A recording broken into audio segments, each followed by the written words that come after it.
रात्रीच्या जेवणासाठी बघा असा पौष्टिक मेनू बनवू शकता. अगदी झटपट होतो आणि सगळ्यांना आवडेल असा आहे. 1 वाटी नाचणीचं पीठ घेतलंय. कढईमध्ये 1 वाटी त्याच वाटीने पाणी घ्यायचं. मीठ घालायचं, आलं, लसूण, मिरचीचा ठेचा आणि ओवा घालायचा आहे.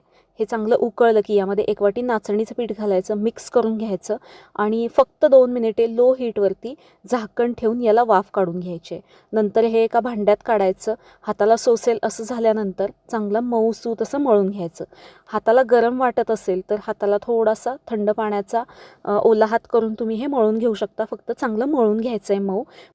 बारीक कापलेला कांदा, धणेपूड, जिरेपूड, तीळ आणि कोथिंबीर घालायची आहे. परत एकदा हे मळून घ्यायचं आहे. छान असं मऊ पीठ मळून घेतल्यानंतर याचे आपल्याला थालीपीठ बनवायचे आहेत. त्यासाठी ओलं कापड घेतलं, याच्यावरती पाणी शिंपडायचं थोडंसं आणि याचे थालीपीठ थापून घ्यायचे आहेत.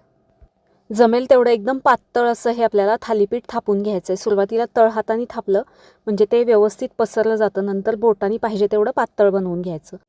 पॅनवरती तूप लावलं, याच्यावरती थालीपीठ टाकायचं, वरून पाणी टाकायचं म्हणजे हा रुमाल लगेच यापासून वेगळा होतो. तूप किंवा तेल टाकायचं, झाकून दोन्ही बाजूनी छान खरपूस खमंग हे नाचणीचं थालीपीठ भाजून घ्यायचं. कसं वाटलं कमेंट करून सांगा. आवडल्यास लाईक शेअर फॉलो करा. धन्यवाद.